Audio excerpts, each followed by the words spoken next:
Day 2 ng Bicol Loco Hot Air Balloon and Music Festival. At nakalipad na kaninang umaga ang kalahati sa 17 makukulay at naggagandahang hot air balloons. Mas inagahan na ngayon ng mga piloto ang pag-inflate ng mga hot air balloon. Sinamantala nila ang magandang panahon dahil hindi pa gaanong malakas ang hangin. Ang iba naman, binuksan para sa mga taong nais makasakay.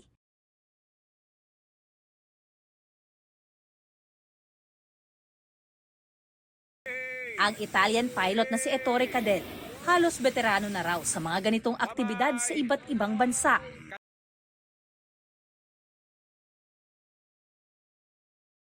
Maituturing naman daw ng ilang tao bilang isa sa hindi makakalimutang karanasan ang makasakay sa hot air balloon.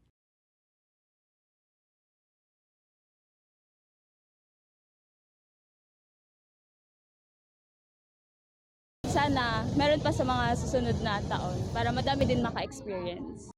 Ang mga pinalipad na hot air balloons, ligtas na nakalapag sa daraga. Tuloy-tuloy rin ang iba pang aerosports activities tulad ng paramotor gliding at aerobatic display. Para sa GMA Integrated News, Jessica Kalinog ng GMA Regional TV Balitang Bicolandia, nakatutok 24 oras.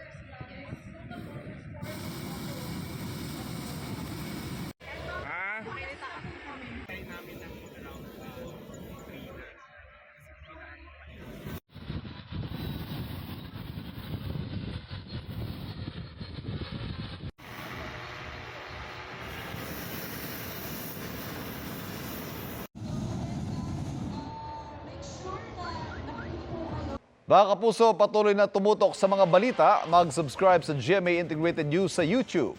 Sa mga kapuso abroad, samahan niyo kami sa GMA Pinoy TV at www.gmanews.tv.